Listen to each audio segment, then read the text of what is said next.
we have the two bases and exponents. So 3 plus 6.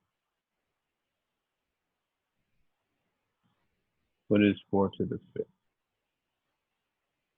I don't know what the hell it is. Too big for me. 4 times 4, 16.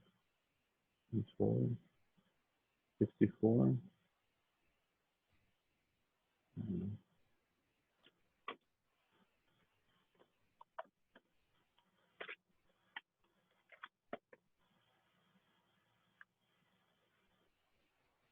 4 to the 5th. 1024.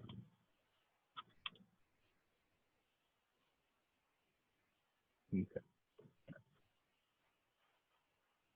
Well, that is our product rule. Let me post a rule of all exponents just so you have it.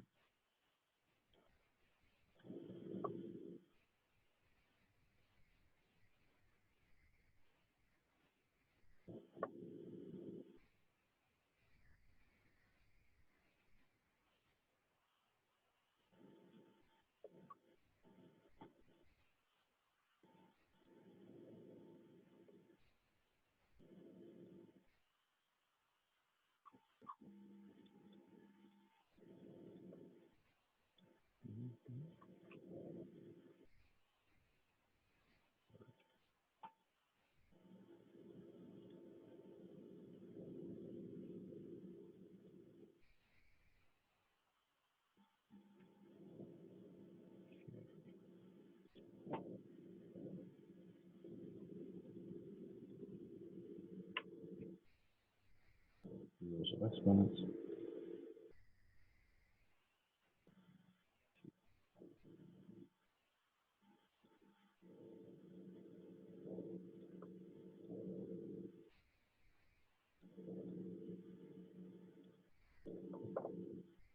All right, here are your rules.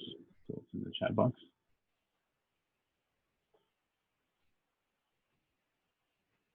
In case you've forgotten any of them, they're right there. Okay.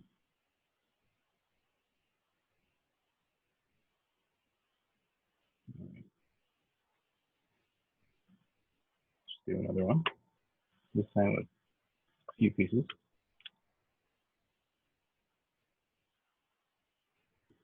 So n squared times n to the 6th times n. So the same rules still apply. It's just not a number, right? But the base, if the bases match, then you use this rule, the product rule. So just add them together. So it's going to be n2 plus 6 plus 1. They don't write a number. It's always assumed to be 1. So that will be 2 plus 6 plus 1. 9.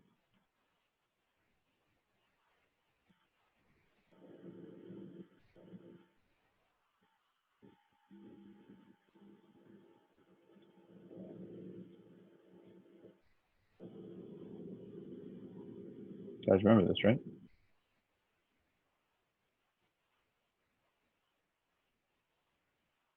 And if not, then we're doing it again just in case.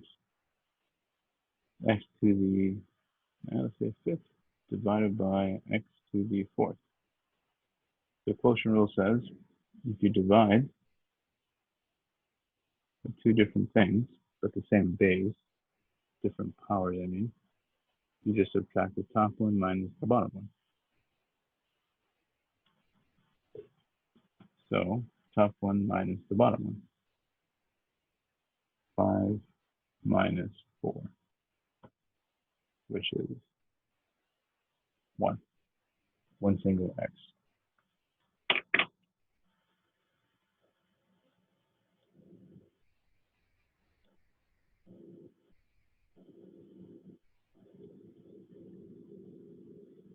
Let's do another one with numbers, I guess.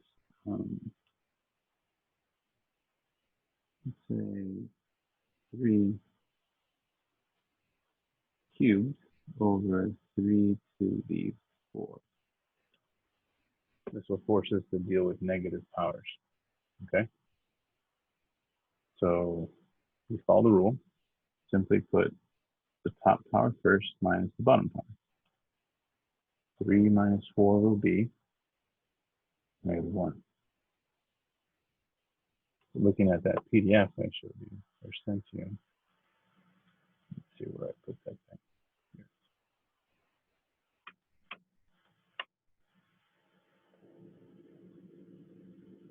Man, they don't have a good one. Bastards. They're missing one rule. Sorry. Find a better one then.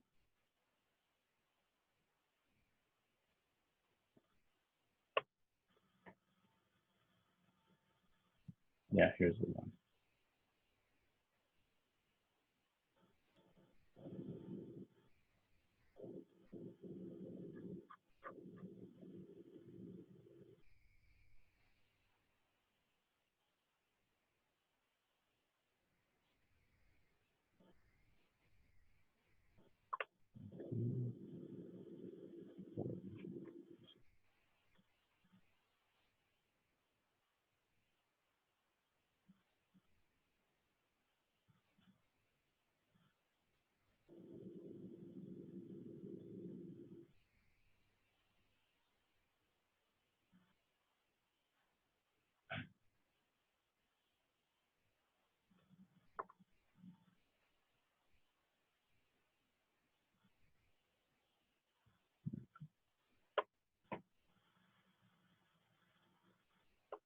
Yeah, this one's better.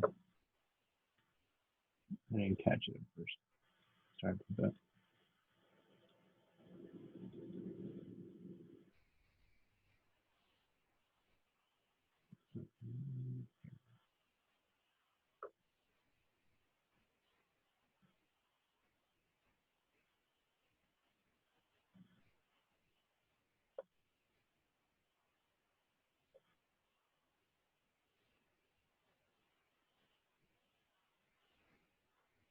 Okay, this guy here. Quotient rule for dividing, subtract. If you have a power to another power, you multiply. If you have two different factors to a specific power, you put the power on each one. Same thing with fractions. You put the power on each part, numerator, denominator. Anything to the 0, doesn't matter what it is, will be 1, except 0. Negative power is the one I wanted. If you see negative, you gotta move it to the bottom automatically. Although if it's negative down here, you would bring it up to the top. Okay? So these are the rules that assume you remember. Okay, so rule says if it's negative, bring it to the bottom. That's it. Nothing weird, right?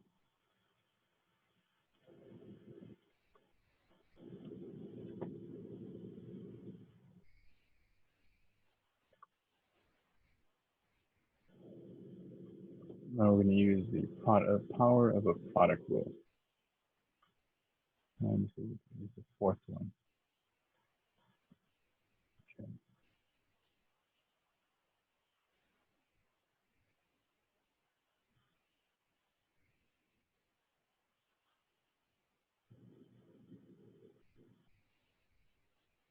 Basically, you have two things raised to some power, put it on each one. That's it. So first example, let's say you have 7x squared. If I were to square everything, then you have to put that 2 on each piece. That's it. So you'd put 7. I'll put a 2 on the 7 and a 2 on the x squared. That's how we're doing. So 7 squared, x squared squared. Now, when you have a power to another power, the rule says you multiply them 2 times 2. That would be rule number, let's see, would be the power rule, third one. Okay.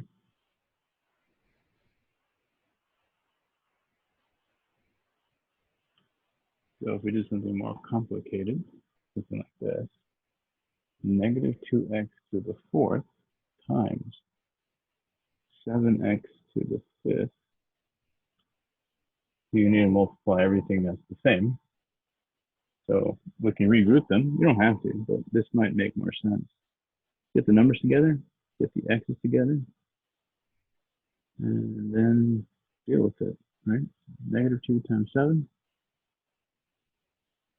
x4, x5. So 4 plus 5 is 9. Negative 2 times 7, negative 14.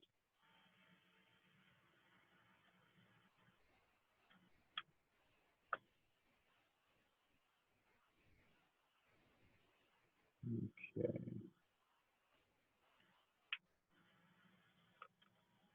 So far, you guys have any questions on this page? And from the beginning or end, doesn't matter. Is it doable?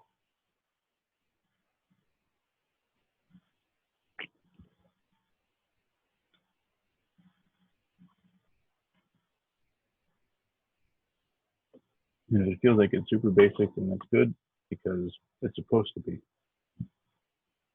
And if it feels like it's not at all, then that's why we're going over it. Okay. Just to make sure we're all on the same page. By the way, I'm going to upload the video and each page as soon as class ends. Okay. Well, the video takes a while, but I can do this one right away. These files. So I can wait a bit if you need to write something. Just let me know.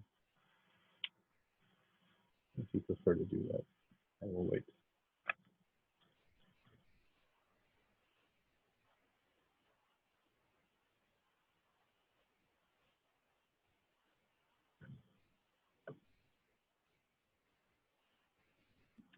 We should use different letters. P's and Q's look the same to me.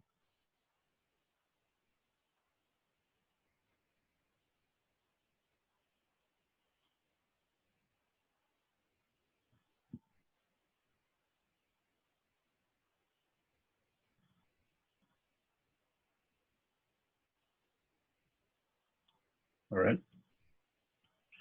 Oops, put a P. Trying not to put a P in so that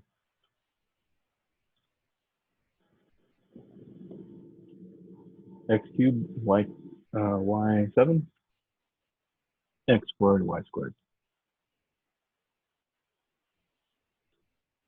So we have a more complex quotient rule.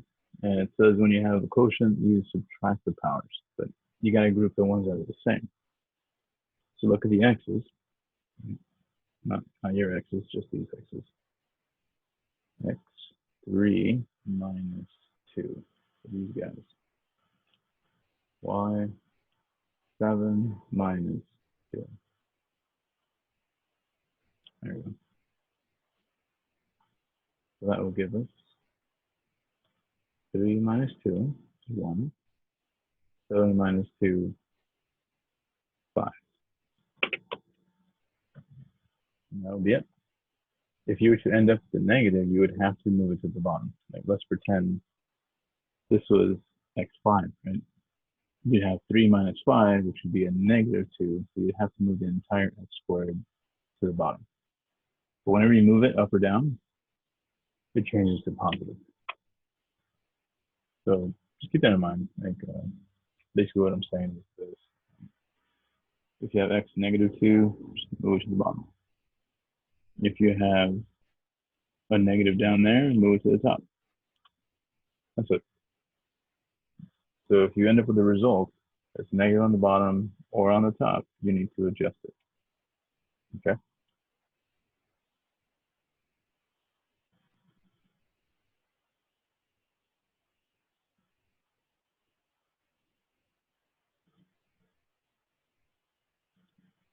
Okay.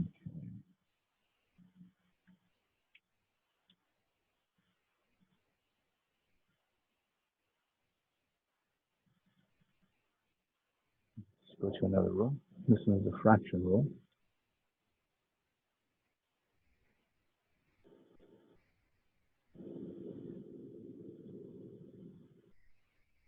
said, it's basically whenever you have two things to some power, you just put that power on both.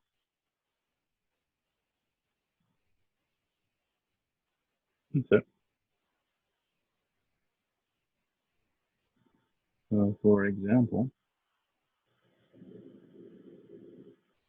let's say you have N5 P2, and then you put a 7 on top. You have to apply that 7 to the top and bottom. That 5 looks like crap. 5 is a power. So what's the 2 here? Power of 2.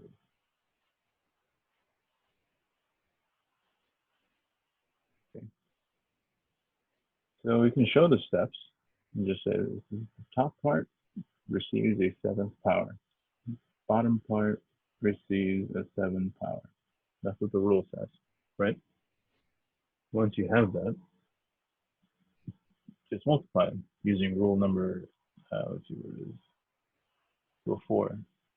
No, 3, rule 3. If you have a power already and you raise to another power, you have to multiply the powers.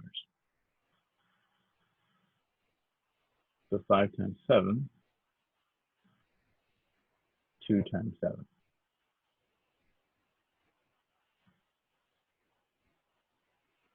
And so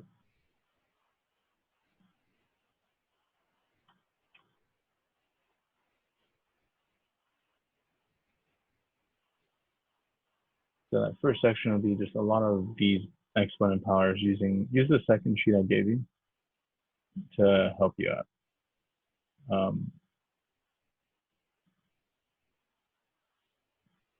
Real quick, let's talk about degrees.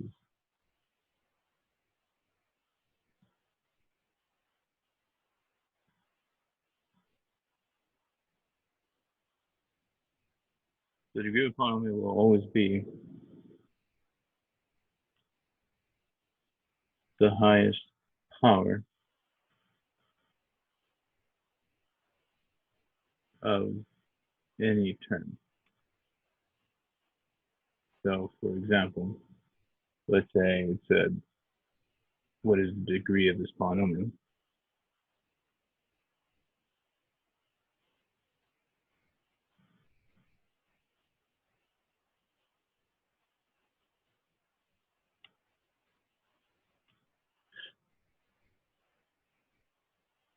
Say it's -2 plus 5x plus 3x squared plus 7x to the 5th plus 2x 8. If they gave something random like this, they would ask you what is the degree. You would just pick the highest power. That's it. So the degree would be 3 is 8. Oops.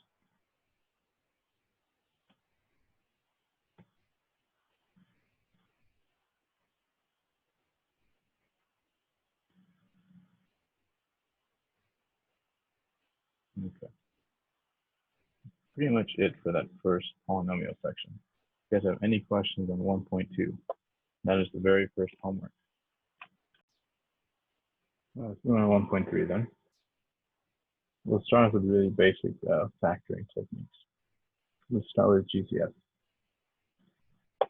So first example here. What is the GCF of the following numbers? 16 and 72. So we factor them. We know 16 is 2 times 8, right? And 8 is a bunch of 2's. 72 is what? 9 times 8, right?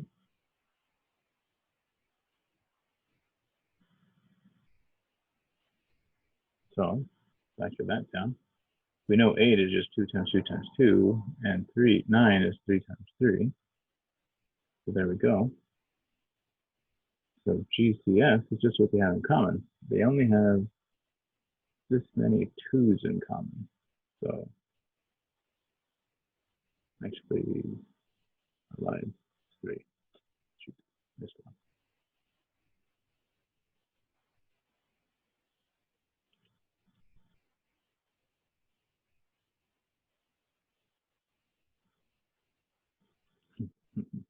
Missed it anyway. There it goes.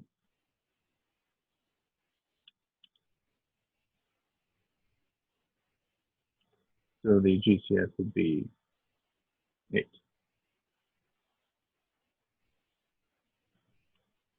All right, so we should be comfortable with this.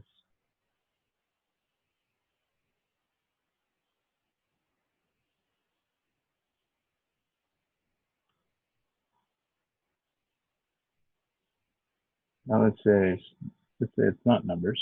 And so what is the GCS of, I don't know, let's make this up, x5, x3, x8. So if you factor them, or if you break them down a bunch of factors, x8 means 8 x's, right? 1, 2, 3, 4, 5, 6, 7, 8. x5 is 5 of them. x3 is just 3 of them, right? A lot easier to see when they are variables that you just get the smallest one. So we have 3 in common. So x cubed is the GCS. It's not too bad when it's not numbers.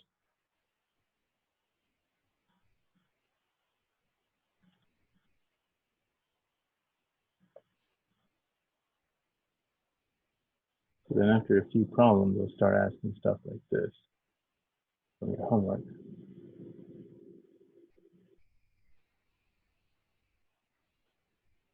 So just tell you factor the GCS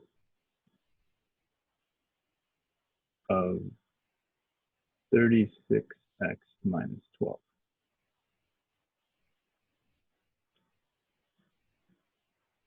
So as you can see, or hopefully, there's something in common here, right?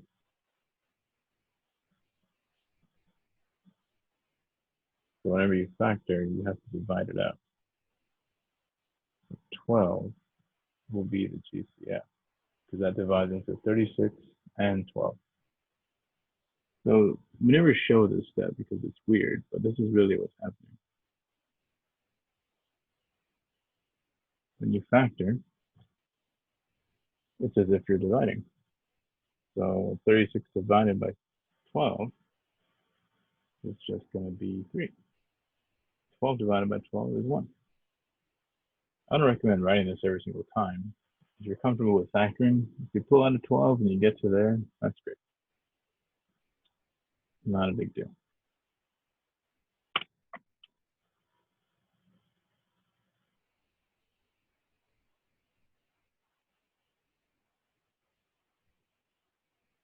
Do you have any questions so far?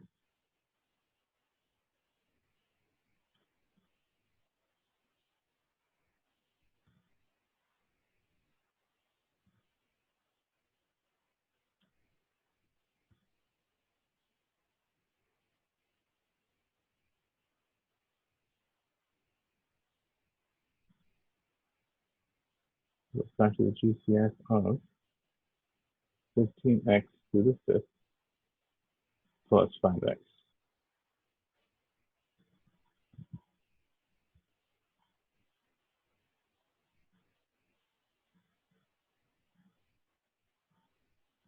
So they're both divisible by 5, and at most, we have one x in common. So pull out a 5 and an x. So you'll be left with 3x to the 4 plus 1.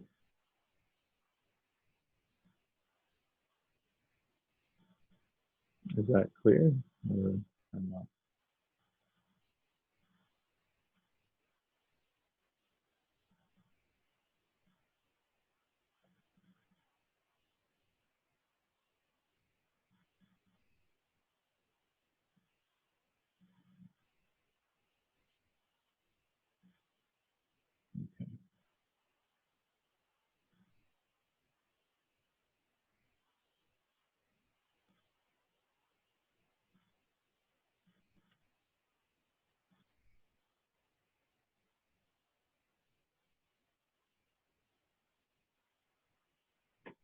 -6.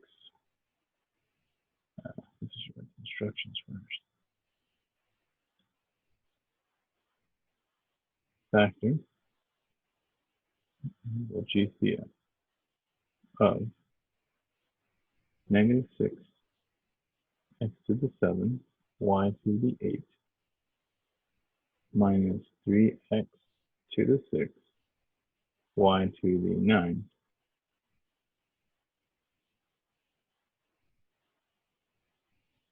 So I'm going to write again for some reason.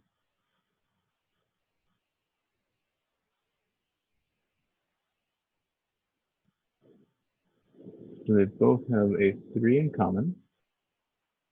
So that's for sure going to come out. They both have x's in common. So you're going to take the lowest number. X to the 6 will be a factor from both. Y8, Y9, you're going to factor at most, get 8 of them.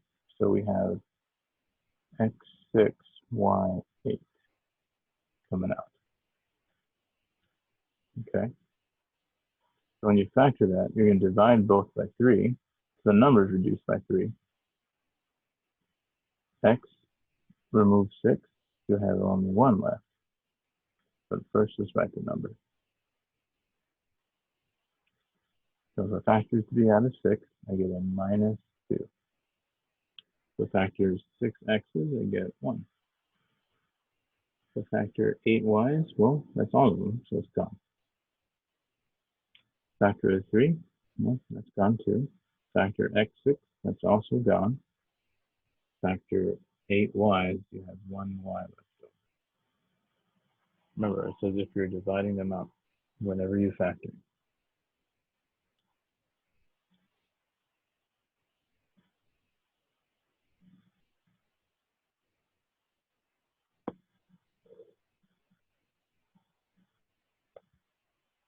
Okay.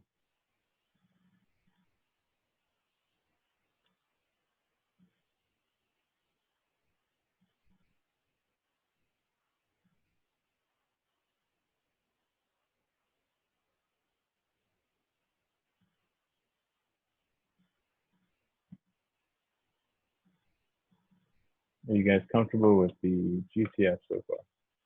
If so, I'll move on to something else. Does it make sense? Yes, sir. Okay.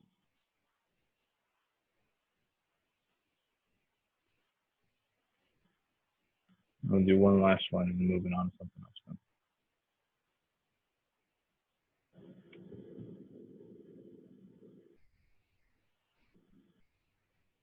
A different factoring technique. So 2x times 8x plus 1 plus 1 times 8x plus 1. So notice how they both have that 8x plus 1 in common, right?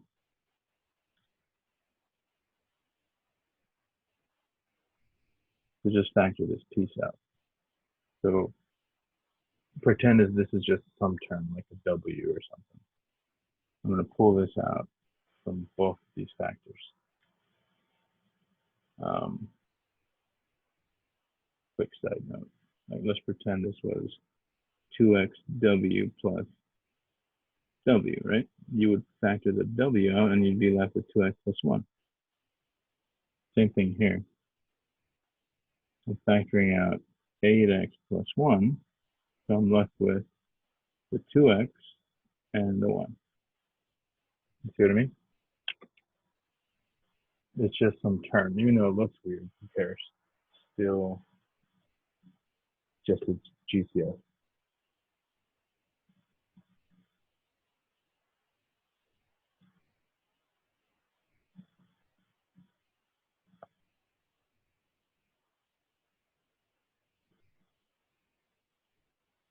Okay. Let's move on to grouping. Actually, that's yeah. Let's take a short break. 7 o'clock. Start back at 7:05.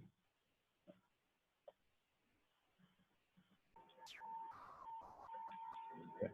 So then GCF comes out, and we're done. So just find the GCF of the first two and the last two. That's all you're gonna keep doing.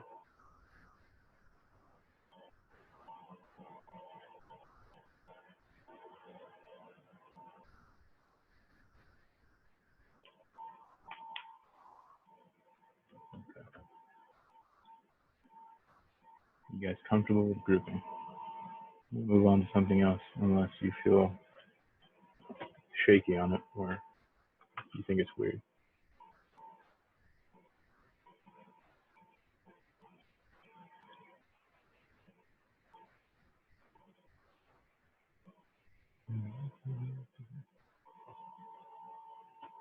Okay, moving on then.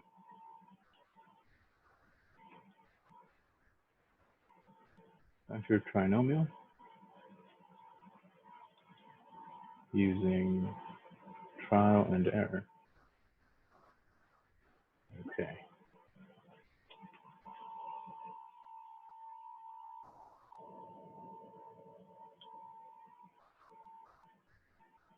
First example.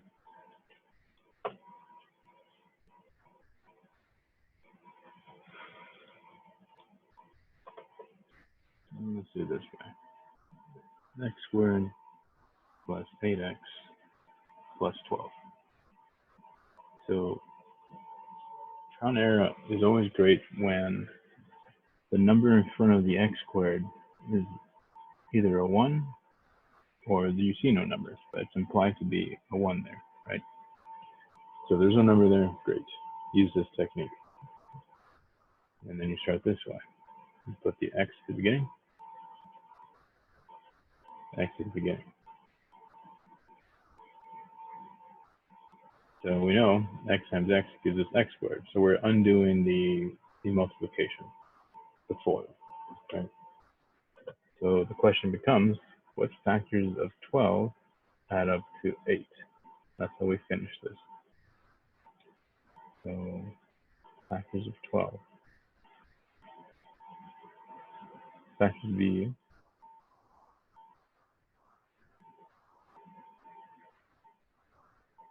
2 times 6, 4 times 3, 12 times 1, right? And if you sum them, 2 plus 6 is 8, 4 plus 3 is 7, 12 plus 1 is 13. So we're choosing the one that adds up to the middle term. So they're both positive to add up to 8.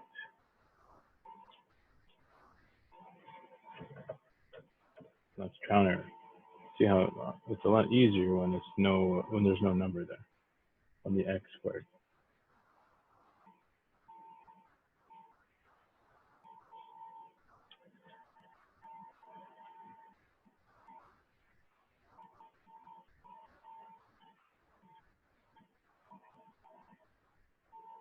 You guys okay so far on grouping and this first trial and error?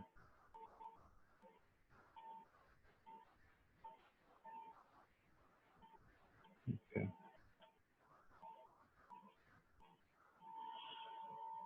All right. So p times p gives me the p squared. So I start this way because there's no number here. So now again, look at the factors of this constant. What are the factors of 32 that will give me a negative 12? Factors of 32. So we got, remember, it needs to be positive 32. So we could use 2 times 16 or negative 2, negative 16.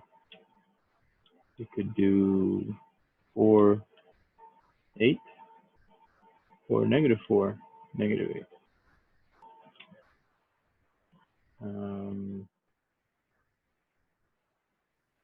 How come it wouldn't be one positive and one negative number to get the negative? Or We're looking at the factors of 32. So they both have to be negative to give me a positive 32. But they need to add up to a negative 12. So that implies that it has to be one of the negative numbers. oh, okay. Okay. So negative 4 plus a negative 8 gives me negative 12. So this is the one we want.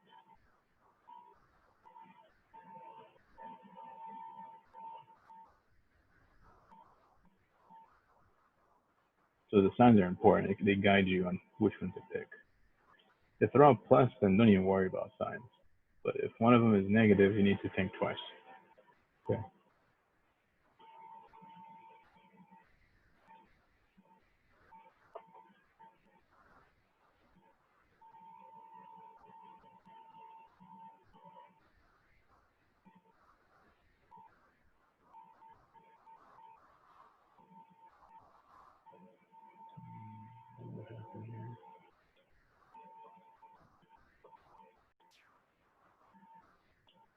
So we're going to try and error because there's no number here. So that's our clue. So we look at the constant and we think of the factors, and then we sum them and see which one works for us. So 40 is negative, which means one must be positive, one factor must be positive, one must be negative. So what are the factors of 40? We got negative 2 and 20, 2 and negative 20.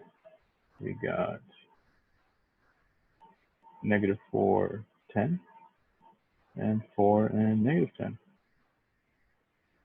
These add up to 18, negative 18, 6, and negative 6. So far, it does not give me the 3. So keep going. 8 times 5 looks like it's going to be 8 times negative 5, negative 8, 5. This gives me 3, negative 3. So I'm going to choose the one that gives me the middle term. So this will be x, x, 8, negative 5, positive 8, negative 5.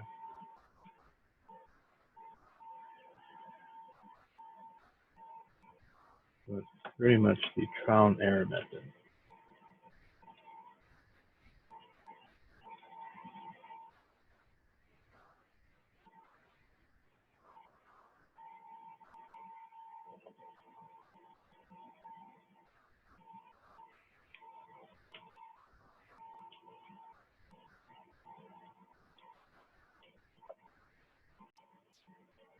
Okay, so since the number in front of the x squared is not a 1, it's now 4, we should use AC. So basically, what AC refers to is that the first term is a the second term is a B, last constant term is AC. So what you do is multiply A times C and then factor like you would the trial and error. So we have a 4 times a negative 7, which gives me a negative 28. Oops.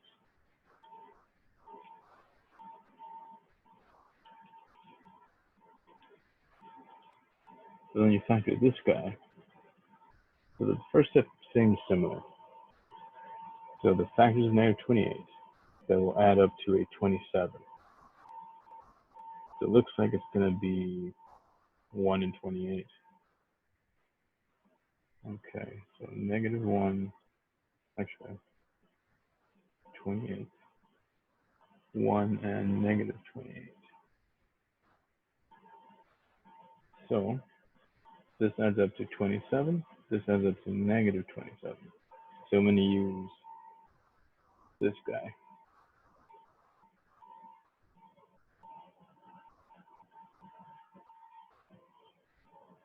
Does that make sense so far? That's a weird.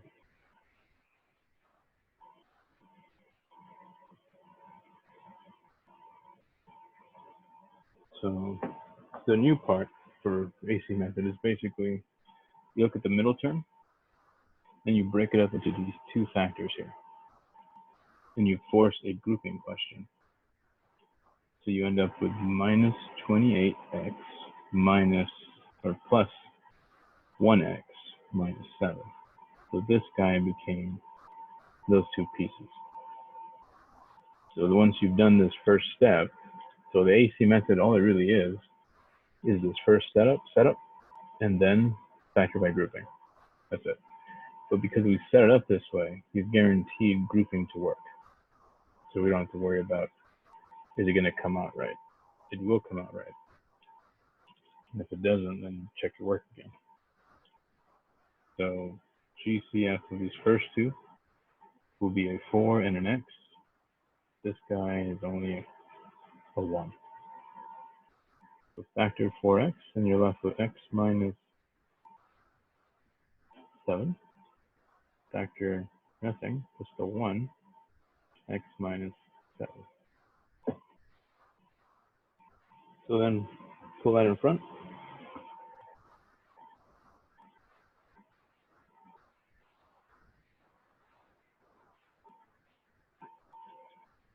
And that's it. So AC method made it easier to factor something that doesn't have a 1 in front of the x word. Because if it was a 1, you just do trial and error. Technically, you can do trial and error with these types of problems, but it's more annoying. If you want to do that, that's fine. I don't care. I'm just giving you advice as to which one's easier for which situation. Okay.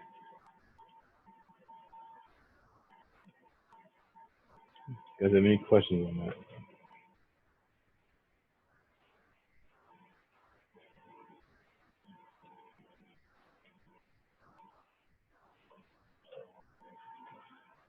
Okay. Same question, factor with polynomial or trinomial, same thing. So the A is 6, the C is 7. So A times C is 6 times 7. This is 42.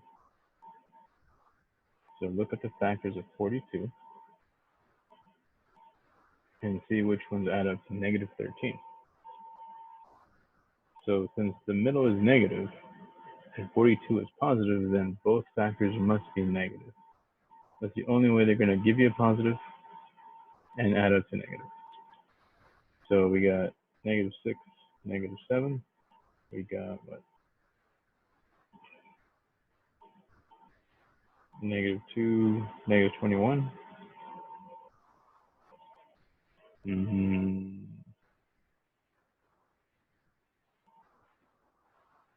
think that's it. 4 missing 1. 3 goes down.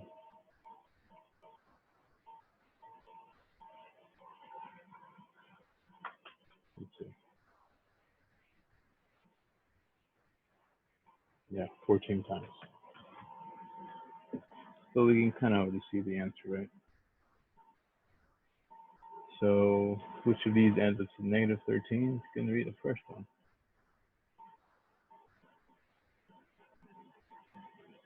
So we choose this one to break the middle term into two pieces. So x squared minus, this is not of the order, 6x minus 7x plus 7.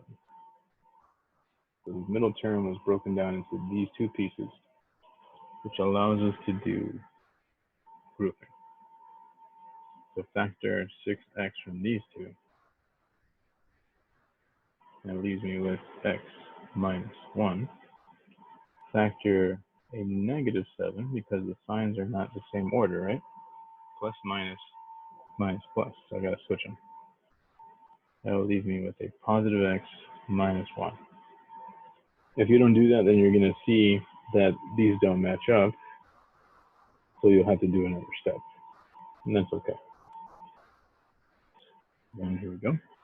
Factor the x minus 1. And we're left with 6x minus 7.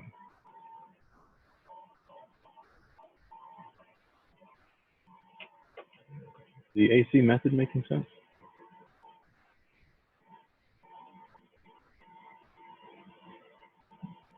I don't want to assume that everybody knows it.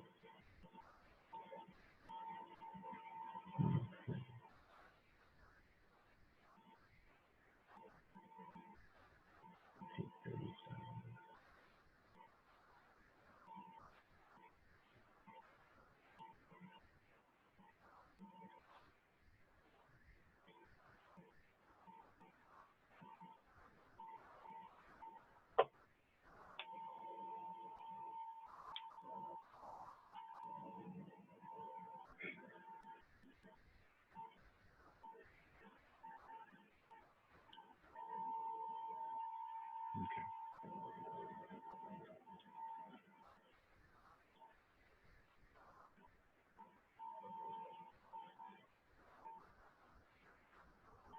12x cubed minus 28x squared minus 24x.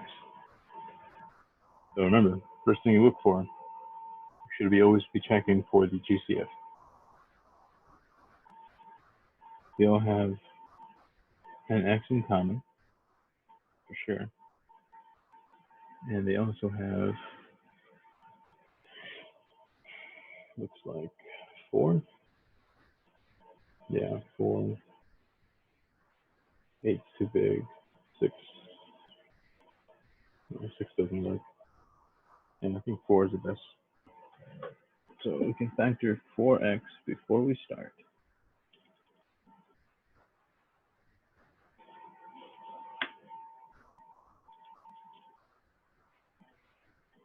There's the GCF. So we're left with 3x squared minus 20 divided by 4. That will be 7x. 24 divided by 4, 6. So now we have a AC problem. So A times C will be 3 times negative 6, which will be negative 18. Then we're going to break up that middle term using these factors. So factors of negative 18 that add up to negative 7. Since this is negative, one of them has to be positive and negative.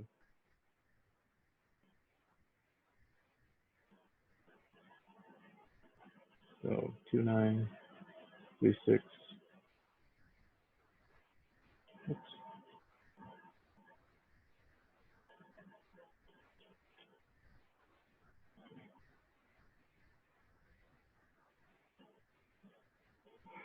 So which one ends up to 7? Negative 7. This is 7 minus 7, 3 minus 3. I'm going to choose this guy. So that 4x is going to come along from the right. It doesn't do anything at this point. 7 will be broken down to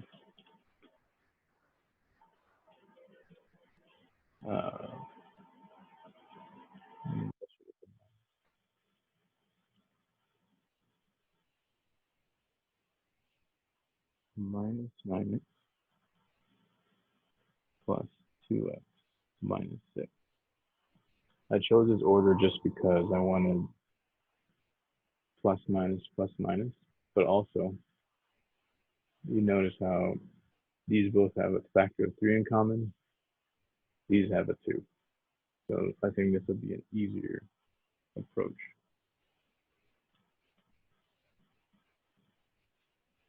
Now I'm going to use brackets to make this a little prettier. So 4x is just chilling out there, who cares? Look at these two. They both have a 3 and an x in common. So factor a 3x, leaving us with x minus 3. These both have a 2 in common, a factor, x minus 3. So then, finish the grouping, and we're done. X minus 3, 3x plus 2.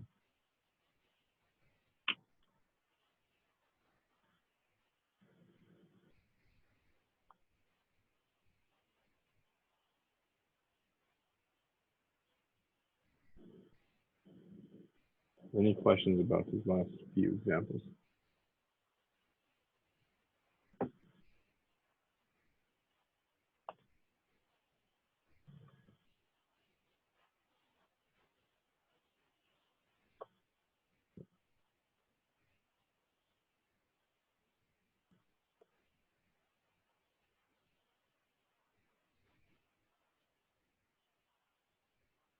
Let's move on to a different technique then.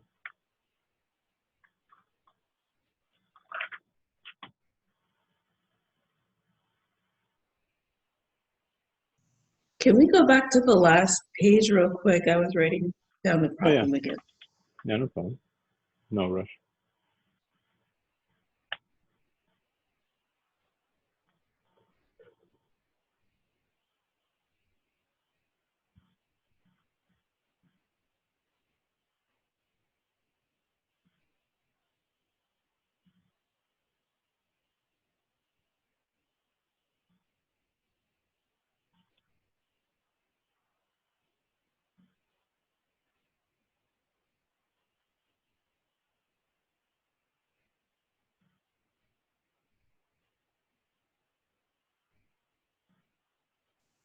I got it all down. Thank you so much.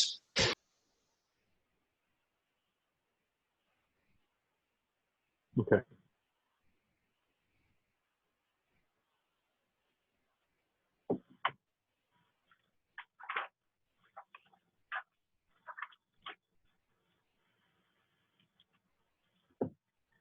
All right.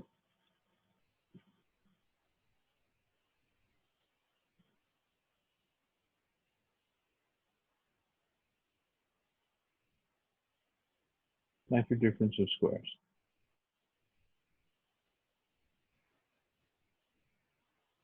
So the formula we're going to use is whenever you see something squared minus something else squared, it always factors this way. It should be very familiar.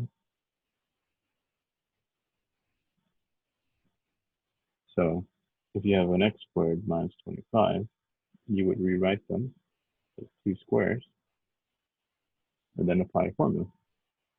Formula says this will be a plus b, a minus b. As soon as it's written in this form, you can jump to the answer. Nothing crazy, right?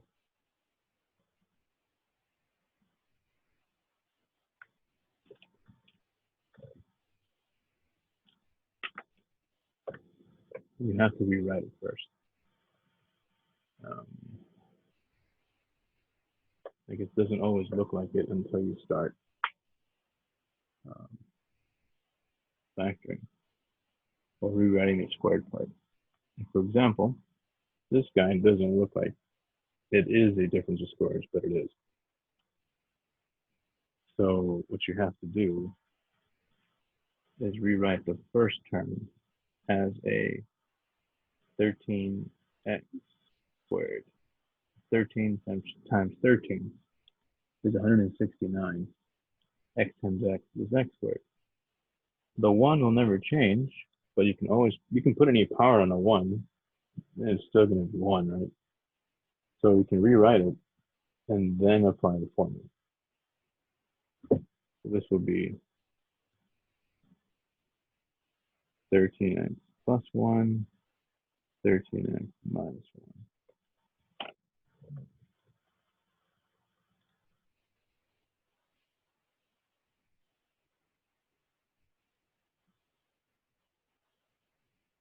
So whenever you see two terms, you should think, okay, is this a difference of squares or is it a sum of cubes or something? That should be your first thought. or checking for the basic formulas. Let's do this one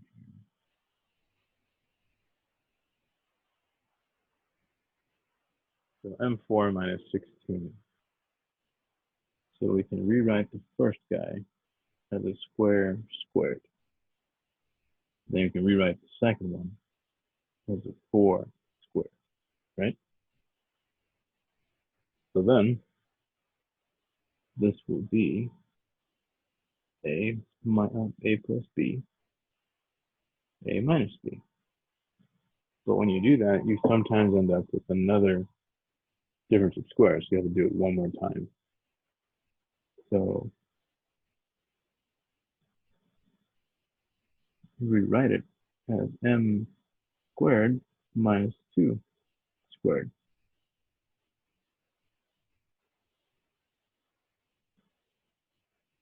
That will be n plus 2 m minus 2. Does that make sense? You see how we ended up having to do this twice?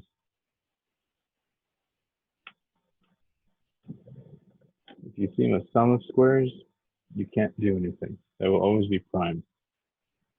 So you leave it alone.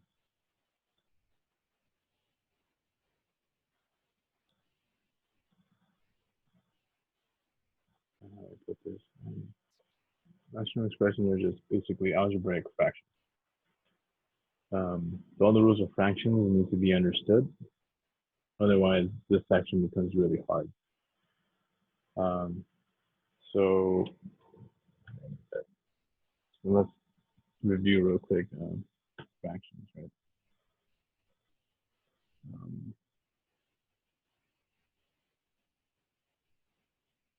Yeah.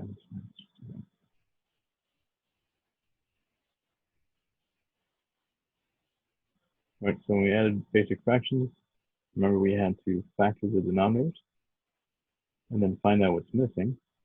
This became basically a LCD question, right? Remember? So you look at the denominators, factor, and then you figure out what is the GCD, sorry, LCD, GCD class.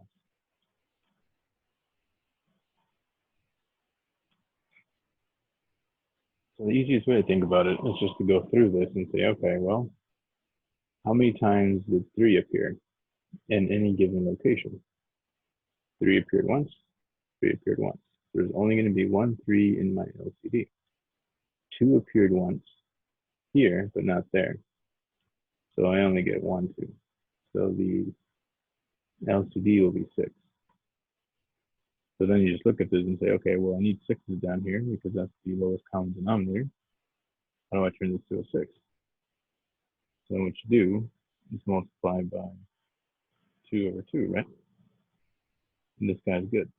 You end up with 2 6 plus 1 6, which is 3 6, which will be reducing to, right? Whenever you reduce, I recommend you factor it so it's clear. Actually, it doesn't factor. 3 is prime, sorry. The bottom part is 3 times 2. So these cancel, leaving you with 1 over 2. Okay, so all these ideas need to be in the background, okay, before we start.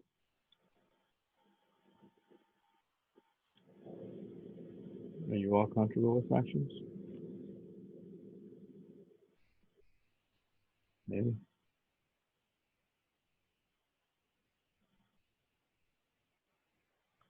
Okay.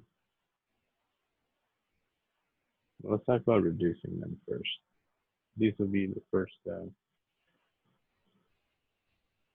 algebraic stuff.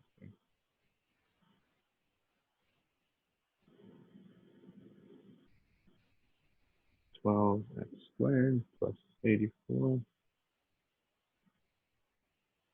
x over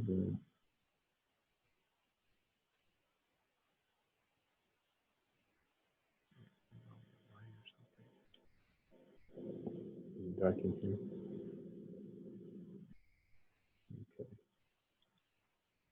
Over 2x.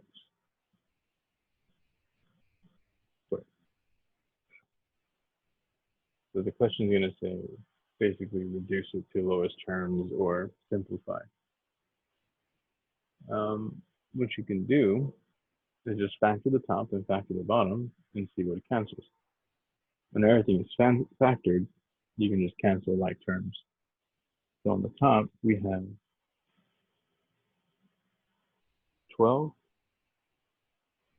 in common, I believe. 3, 4 divided by 12. Does that work?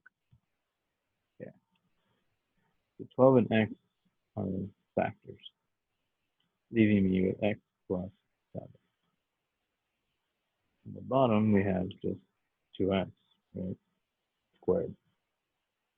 So once it's factored, you can cancel this. So 12 divided by 2, or you can go one step further. Just in case you're not comfortable, you could say this is 2 times 6 times x plus 7. Down here, we have 2x squared. So one of these 2's canceled. One of these x's will cancel, leaving me with 6 times x plus 7 over a single x. And then the final answer will just distribute the 6, which would be 6x plus 42 over x. So the first couple of questions in 1.4 are going to be just reduce the fraction, if you can.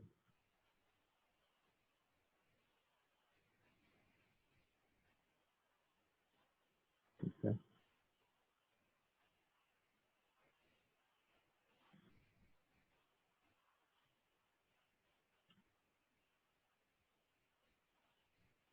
I'll write the instructions next time.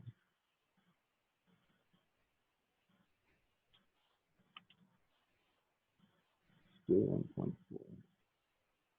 Simplify.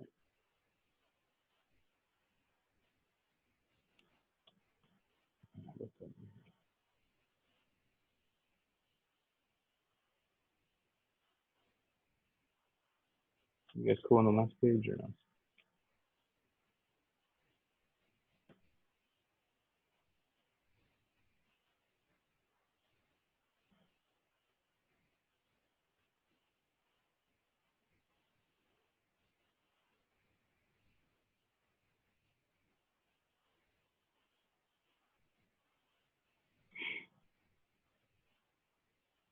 Okay, so same deal here.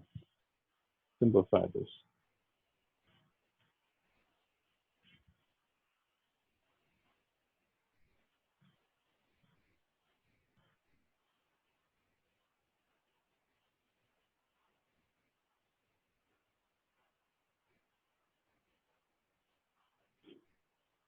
So, like I said, when you simplify or reduce fractions, what you should do is factor the top, factor the bottom. The top is prime, so leave it alone. The bottom has 5 in common, so factor out the 5. So that will be 4x minus 5. And once it's factored, then you're able to cancel. You do not cancel unless it's factored. So then you can do this. See what I mean? I do not want to see this kind of weirdness going on. And please don't do that. Upset me. You can only cancel if it's already factored. You see the difference? So be careful. Everybody makes that mistake at least once or twice. Erase that because it's not real. It's not real math there.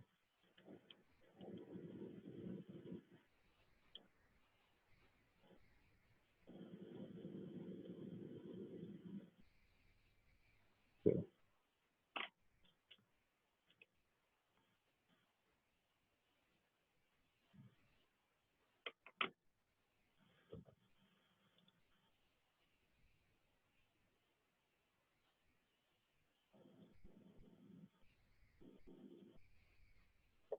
okay.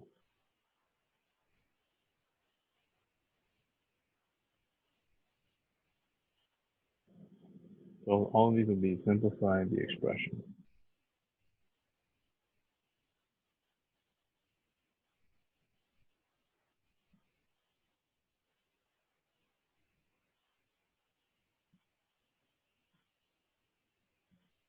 So again, check the top and the bottom and see what you can factor. Maybe something will cancel. Maybe. So the top has an 8 in common, so factor out the 8. The bottom has an x in common. Factor the x, leaving you x minus 5, right? Now at this point, once it's factored, you can cancel common terms. So you're going to cancel these guys, leaving you 8 over x. So that's how you should be thinking about reducing fractions from now on. Look at the top, look at the bottom, factor. Whether it's a number or not a number, it's going to be the same thing.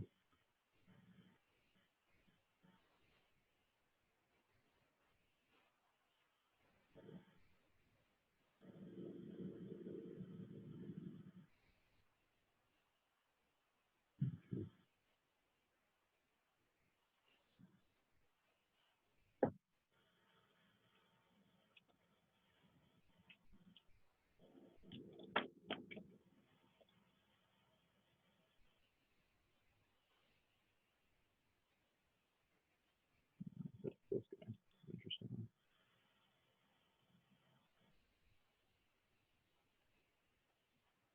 X squared minus 18x plus 81.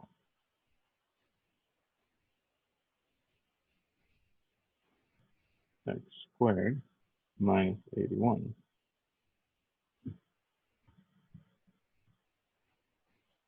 So same deal. Back to the top and bottom. And see if something can cancel. And when I say cancel, I mean it's dividing out, leaving you with 1. So this is going to be a trial and error, right? We have factors 89 or 81 that add up to 18.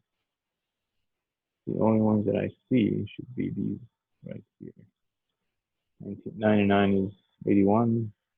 Add them together, that'll give you negative 18. The bottom is a difference of squares, right? We'll do it in 2 steps if you don't see it.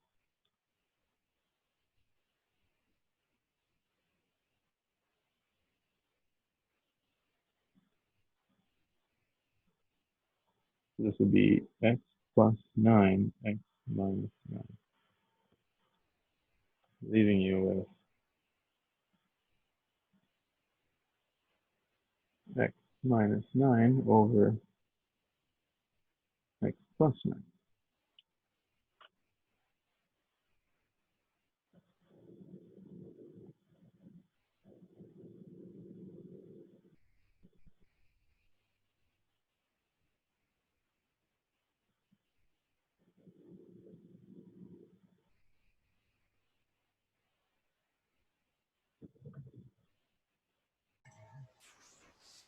We see an nth root of any number.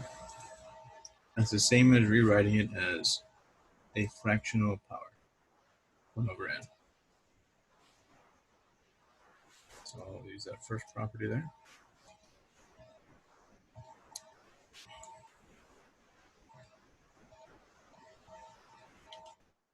Now, let's say you had a root and this one had a power. That's the same as saying nth root of x and then having the power outside. Or that's the same as saying x2 m over n power. So you can switch these around or use this guy or change this one into one of these, depending what's helpful. Okay.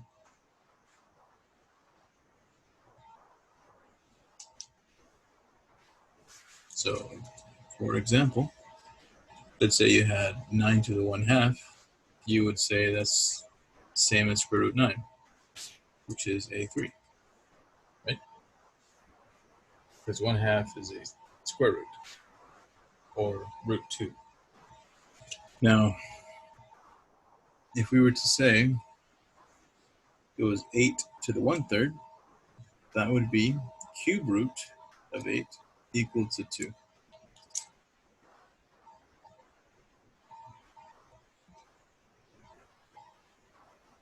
I just got very confused. I'm sorry. I'm sorry? I just got very confused with how it equals 2. Oh, okay. Let's show that step then. Extra step. So what we can do, the reason these cancel, right, is because these powers cancel out. So let's go back to the easy one, the 9. Like we know square root 9 is 3, right? But why? This is the reason.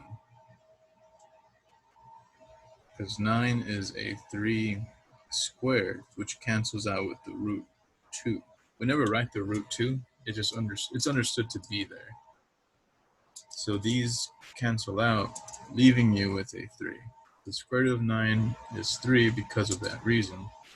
It's just that we memorized it and stopped thinking about it, right? But here, it's the same deal. We write the 8 as 2 cubed because 2 times 2 times 2 is an 8. So these guys will cancel, leaving you with 2. Okay, I get it now. Thank you. Yeah.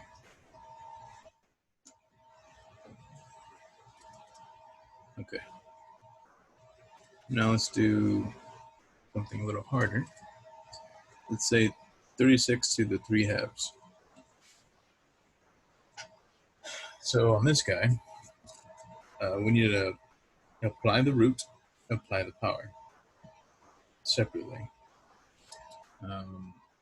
You can choose how you want to do this. So you can do the square root of 36 and then apply the cube power, because this 3 can go outside or inside. So you choose how you want it. The 2, again, is root 2, right? So square root of 36 with 6, right? And then we deal with the 3. 6 times 6 is 36 times 6. I don't know what that is. That is 260. Does that make sense?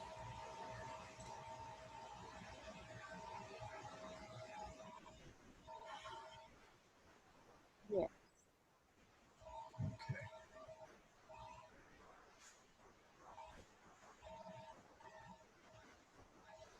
And 64 for thirds.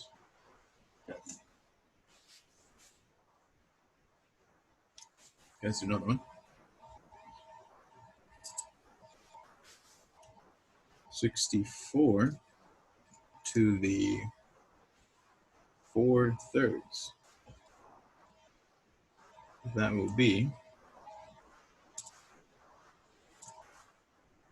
cube root of 64, and then I'm going to put the 4 outside. So figure out what the heck is the cube root of 64, and then apply the 4th power. So 64 will be 4. Yeah. 4 times 4 is 16 times 4 is 64.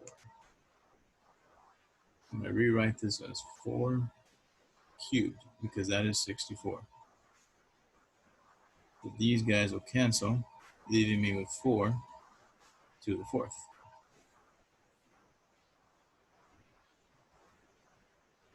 Which is 256. And it's okay if you use your calculator to help you out. But you need to know the what goes where, right? Because we're not going to have that many numbers eventually.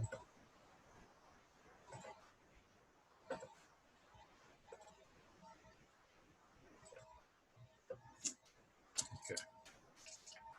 Let me go over reducing radicals, in case you forgot. So reduce and simplify the following. The square root of 12 is not a perfect square, so you have to check to see, is there any perfect squares inside as a factor? So you need to know all your squares, right? So 4, 9, 16, etc. Which of those goes into 12? So 4 times 3 is 12. So I'm going to choose this factorization because it contains a square. Then I can use the other property that says whenever you have a product for radicals, you can separate into 2 radicals. So that would be 2 root 3.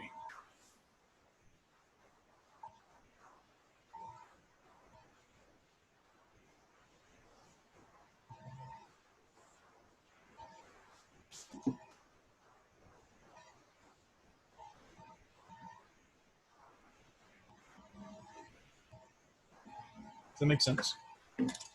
Square root of 4, it's 2. Square root of 3 stays the same. Let's do another one, just in case. Square root of 50. Check if there's a perfect squared number inside, and hopefully we can see it. If not, we're going to have to use your calculator to find one. So 25 times 2 is 50. So separate them. Square root of 25 will be 5. And that's it. So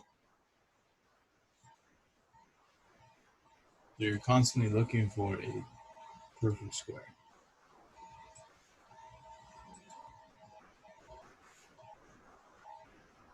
If it was a cube root, you would be looking for a cube.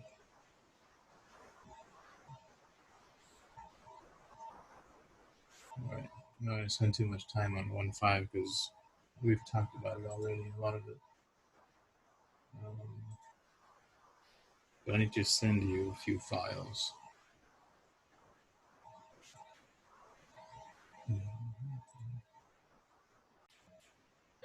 Okay, so let's just solve for x. First degree. So we won't do any quadratic stuff, no factoring, no quadratic formula, just solve for x. So there's many ways to think about this, but you always isolate the x term and then divide whatever's on there. So technically what you're supposed to do, I'm going to do this in 2 different ways. You do it however you want, as long as it's correct. It doesn't bother me. As long as it's not voodoo magic stuff, should be good. I like how that smeared.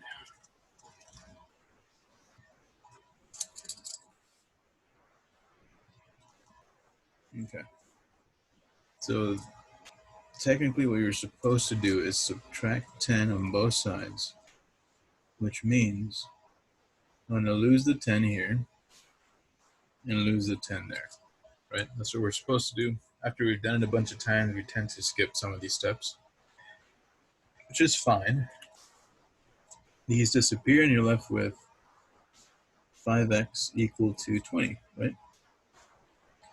Then the next step, you divide by 5,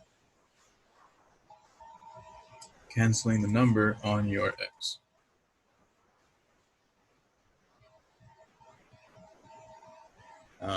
Some people like to just think about this. You know what? I'm going to move the number to the other side, but whenever I cross an equals, I just switch the sign. So they say, you know what? It's moving over here, but now it's a minus.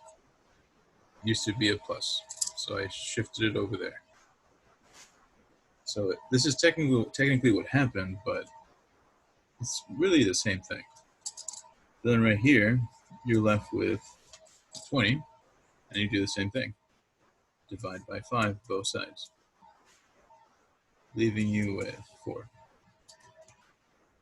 So if you're comfortable solving equations, that's great. This section should be no problem. Just be careful with the signs. You can do it either way, however you want to do it. Okay.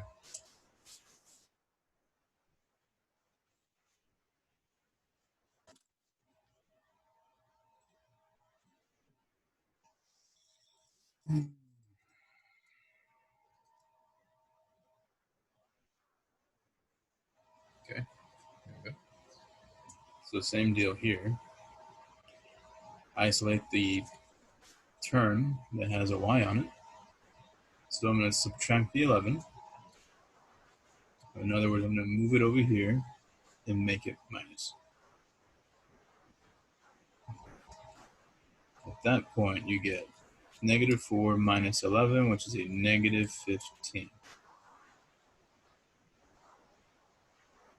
Then divide both sides by a negative 3. So it needs to be the exact same thing on the y divided out. So at that point, you're left with positive, positive.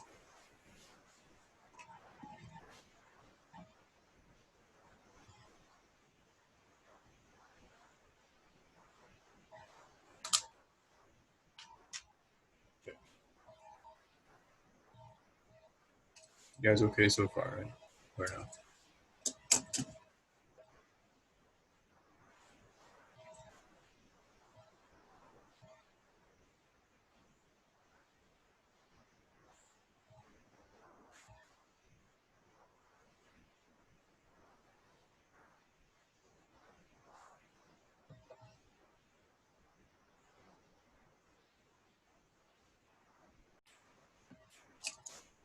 Okay, so once you're distributed, start combining like terms. So negative 12 minus 8 is 20. 4x minus 3x, single x.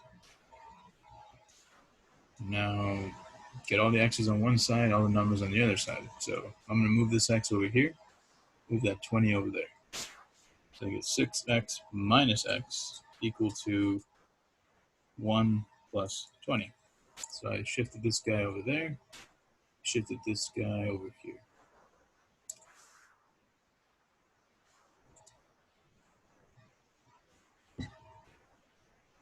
So 6 minus 1 is 5. 1 plus 20 is 21.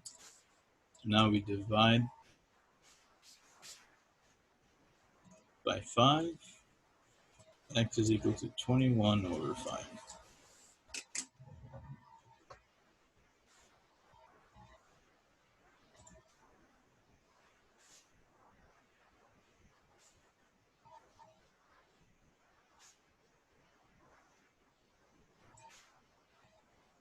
Okay. Let's do some with fractions because I feel like those are the ones that might trip you up. You guys cool in the first 3 examples?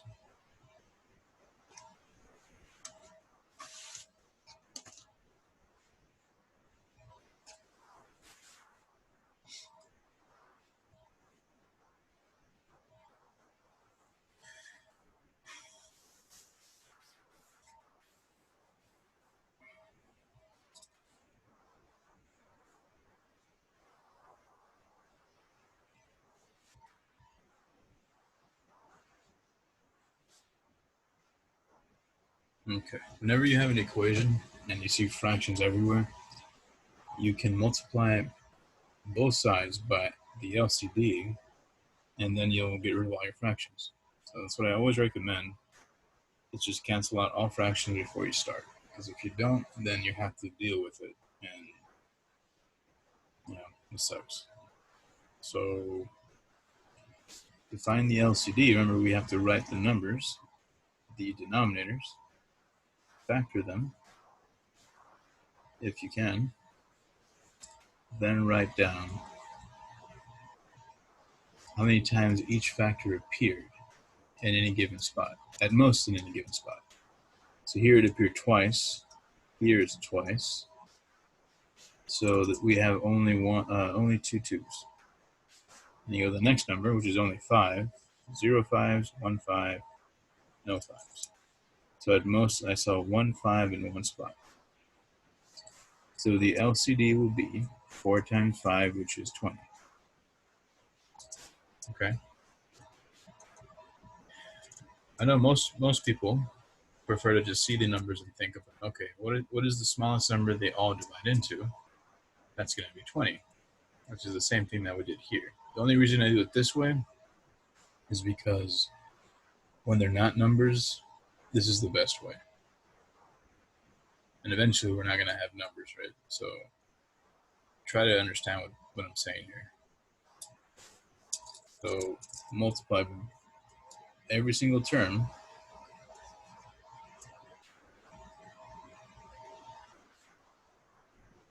by 20. So 20 times the first one, 20 times the second one, 20 times the last one.